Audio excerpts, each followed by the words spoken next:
aquellas trabas que están frenando hace muchos años la economía, va a ser el puntapié para poner la economía en un sendero de crecimiento. Nosotros no estamos contentos, la verdad que no estamos contentos. Tampoco creemos que este sea el sendero del crecimiento, del desarrollo. Yo creo que se levanta el mal llamado cepo a la adquisición de una divisa extranjera para finalmente imponer un cepo al salario, al empleo, a la producción, al consumo, que en el modelo de los últimos 12 años tuvo resultados muy virtuosos para la economía nacional. Así que nosotros no estamos contentos, no nos parece que sea festejable una medida que es anunciada de modo aislado, sin que a su vez se pueda informar a la población de cuáles son las decisiones que se toman para que el impacto en el precio y en el poder adquisitivo de los sectores más vulnerables de la sociedad no sea catastrófico.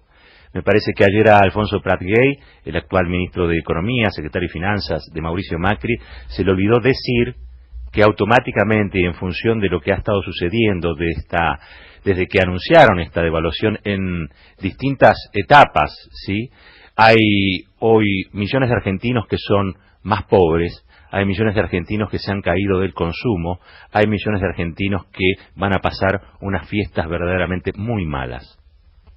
No hay ninguna alegría detrás de anuncios como este que sabemos, porque nos lo recuerda la memoria histórica, que tienen consecuencias nefastas en la mesa de todos los argentinos y sobre todo en sus familias. Yo entiendo que hay algunos que sí tienen para festejar, los mercados, los bancos, las empresas exportadoras, todos los que hicieron la vaquita para bancar esta alegría momentánea de que hoy se pueda comprar un dólar a 15 pesos, cuando en realidad son otras variables de la vida económica en sociedad las que nos deberían ocupar y que tienen que ver, insisto, con que aquel que tiene un salario, ese salario le permita alimentar, vestir a sus hijos, aquel que tiene una pequeña y mediana empresa que pueda dar trabajo a otros, porque la pequeña y mediana empresa es claramente la gran generadora de empleo en nuestro país. Hay otras cosas de la economía humana que nos preocupan y nos ocupan. Nuestros jubilados, por ejemplo. Tenemos un INDEC ahora intervenido de peor manera de lo que estaba antes, porque Todesca ya anunció que no hay índice inflacionario. Entonces, ¿cómo se va a regular el nuevo aumento jubilatorio que viene para los próximos meses?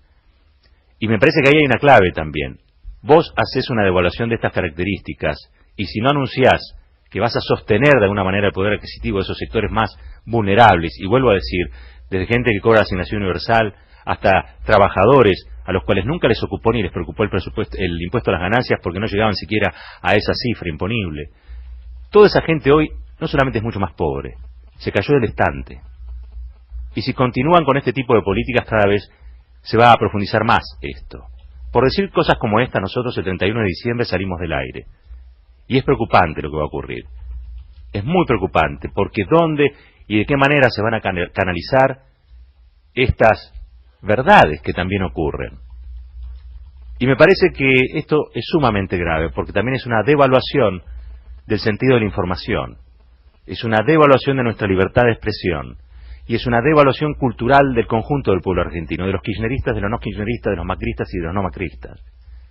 Porque esto que anunciaron ayer, como si fuera algo alegre y divertido, en realidad tiene consecuencias gravísimas. No quiero ser melodramático. Esto es simplemente dramático. Estuvimos bailando alrededor del precio de una moneda que se imprime y se fabrica en otro país.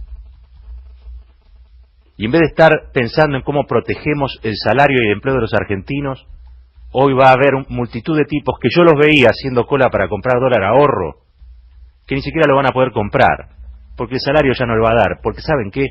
¿Saben a quién le liberaron verdaderamente el cepo? A las empresas que quieren remesar utilidades, a las empresas que se van a llenar de guita a costa nuestra. ¿Y saben qué van a hacer con esa plata? La van a remesar a sus casas matrices, porque no la van a volver a reinvertir.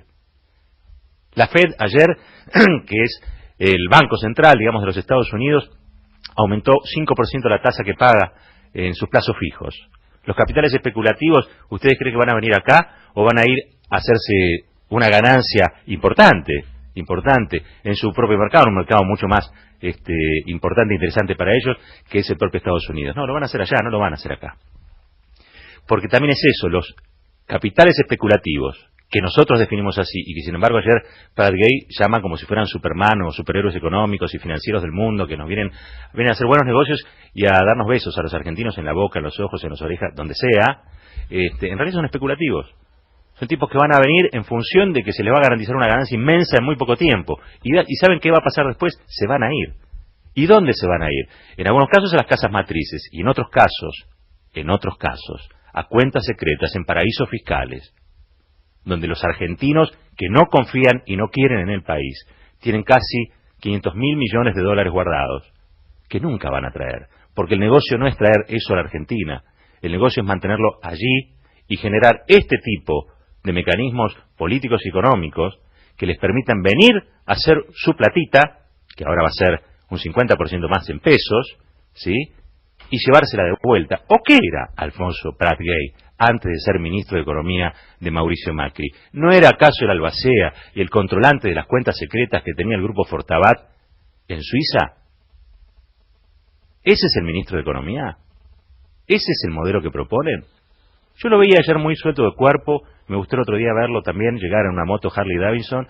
Yo les quiero recordar que cuando uno es elegido y cuando uno es designado por un presidente democrático, como lo es Mauricio Macri, también allí hay un capital político, que es la confianza que te deposita el sector mayoritario de la población.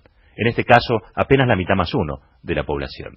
Esa foto de la Harley Davidson de Alfonso Pratt Gay hoy puede ser una foto divertida. Después del anuncio de ayer, yo creo que no convendría que siga usando esa moto, porque en 3 meses, en 6 meses, en 2 años, cuando las consecuencias de esto que anunció sean palpables y visibles, se la van a refregar por la cara, como le refregaron por la cara a cada uno de los funcionarios que son apenas, en muchos casos, apéndices de poderes financieros, económicos, nacionales y extranjeros, como es el caso también de Pratt Gay, que lo que hacen en definitiva es ser fusibles de sus intereses.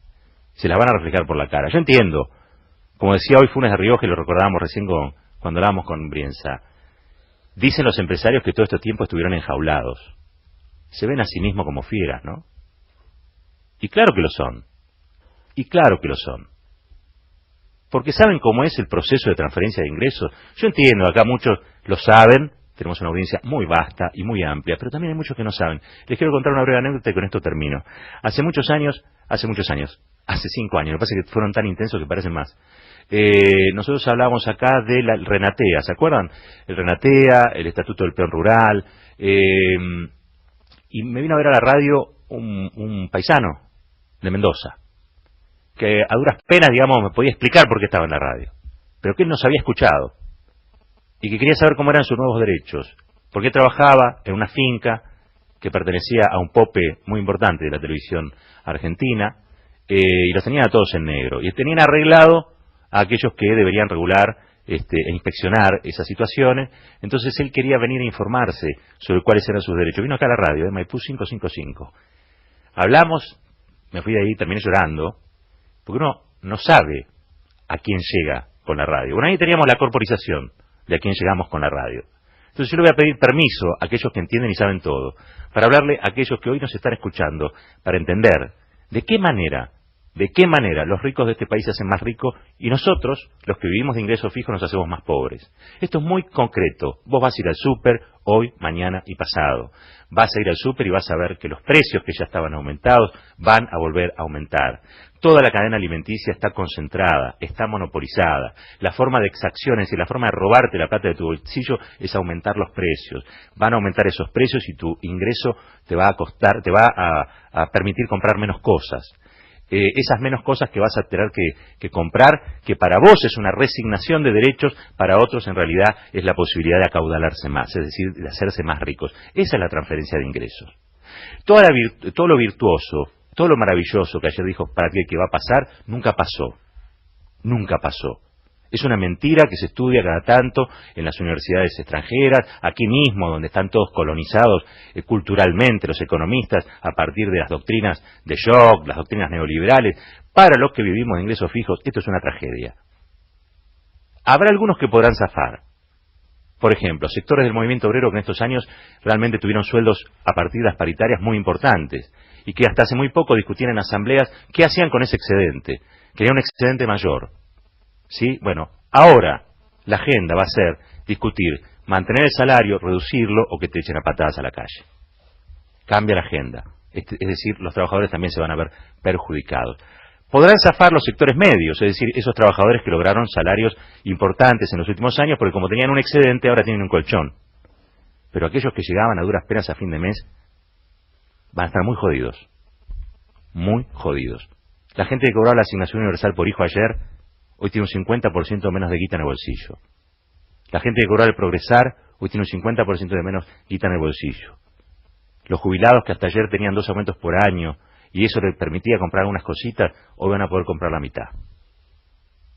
Porque si toda la economía del mundo, todas las escuelas, las ortodoxas, las neoliberales, las heterodoxas, si todas las escuelas económicas del mundo no pueden explicar cosas tan sencillas y básicas como esta, no sirven para un carajo. Y hay que decirlo así, de esta manera. En los últimos años, a partir del control de cambios en la Argentina, en los últimos 4 años, donde los empresarios vivieron enjaulados, los que vivieron en libertad fueron los trabajadores y los sectores vulnerables. Libertad de comprar, libertad de acceder, libertad de poder comprarse un televisor, libertad de poder comprarle la ropa y las zapatillas a los pibes, libertad de poder proyectar esas vacaciones tan ansiadas a lugares que nunca imaginaron, desde las cataratas hasta el Calafate. Cuando ellos decían que vivían un cepo, en realidad había sectores que se habían liberado. Y se habían liberado en esas posibilidades. Hoy esos sectores perdieron. Les decía al comienzo, se terminó el cepo al dólar. Comenzó definitivamente, para mal de millones de argentinos, el cepo al salario, el cepo al trabajo, el cepo a la producción. Y sobre todo, ¿saben qué? El cepo a creer que tenemos derecho a vivir en un país mejor. Nosotros somos más.